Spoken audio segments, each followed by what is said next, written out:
taana si fiican buu uga hadlay aad ma sidii shukran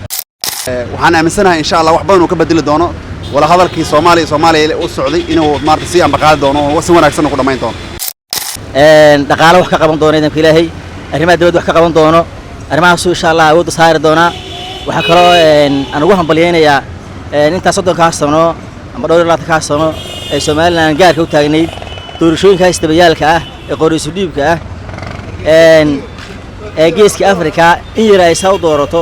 waxaan leeyahay hambalyo aan leeyahay cirro horta markuu koowaad oo hambalyeynaa cirro mid labaad waxaan leeyahay insha Allah waxaan ka rajaynayaa cirro inuu wax badan siyaasadda Soomaaliya uu ka bedeli doono Hargeysa iyo Muqdisho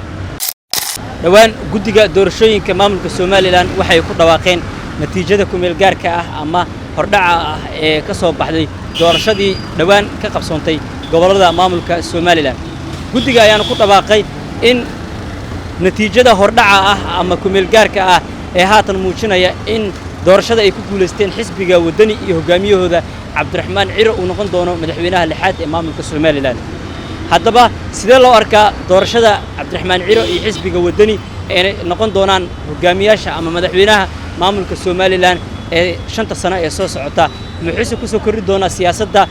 maamulka Soomaaliland haddaba caqabadaha horyaala ee ah arrimaha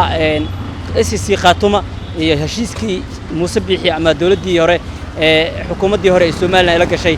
Addis Ababa iyo sidoo kale wada hadallada Soomaaliya iyo Soomaaliland qaar ka tirsan shacabka ku nool magaalada Muqdisho oo arintaasi siyaabo kala duwan uga hadlay ayaa soo dhaweeyay marka hore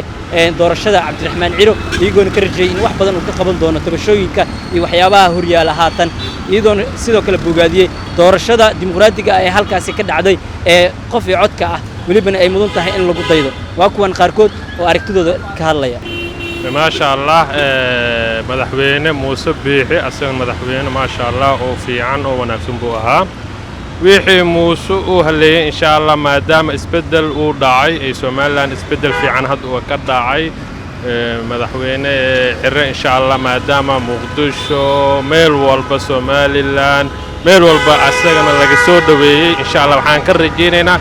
soo dhaweynta oo la soo dhaweeyay in insha Allah Soomaaliland sicir birarka uu ka jiro ka bedelo waxbarashadii oo dadka masaakiinta hoos u fiiriyo marka waxaan ka rajaynaynaa Ciro insha Allah isbedel wanaagsan uu muuqdo sanadkiis ugu horeeyo in laga arkaan rajaynaynaa insha Allah wallahi insha Allah maadaama nin oday uu yahay oo khabiir ah insha Allah waxaas oo dhan waxaan ka rajaynaynaa Ciro inuu ka dawaashan doono waxaas oo dhan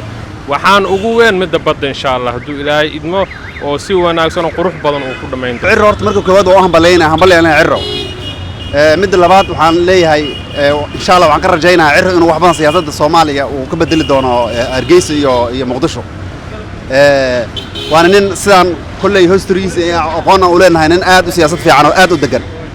marka waxaan aaminsanahay insha Allah wax badan uu ka bedeli doono ولا هذا الكي Soomaaliya u socday inuu maartay si amba qaad doono oo si wanaagsan ku dhameyn doono waayahay xili عكرنا وحلك قبضي حكومتي كوريسي موسى مدحوينها أريم بدنا لسكو يستي دجال في SSC خاتمه ودينعه وشيء كبدا مرة كبدا دليل إثيوبيا ودينعه وهذا الذي الصومالي مقدشو هكذا تقييم كبدا دينعه 6 أحداث أرين sidoo falgali karaa kulay waxaan isla yarta midka koobaad oo ugu muhiimsan waa midda gudihiisa oo meesha oo wadankiisa ah arinta koobaad oo muhiimad u siin doono waxa waaye waa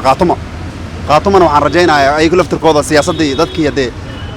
xilka hadii la isku dhajiyo sideedaba oo dawlado weyn awood la ku burburo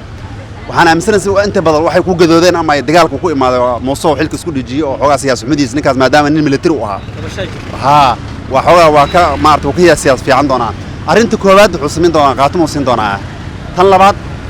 Soomaaliya iyo Hargeysa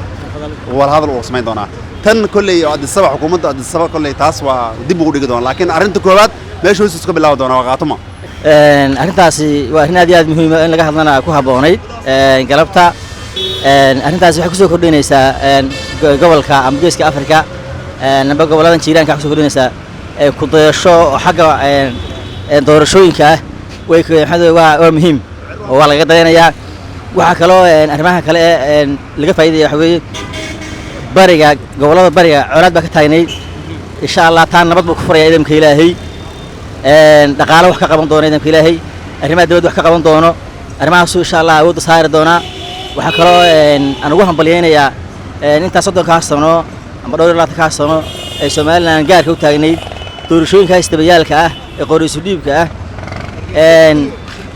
geeska Afrika in yar ay soo doorato waxaan leeyahay hambalyo aan leeyahay Maxamed Deeq Yuusuf Somaliland TV Muqdisho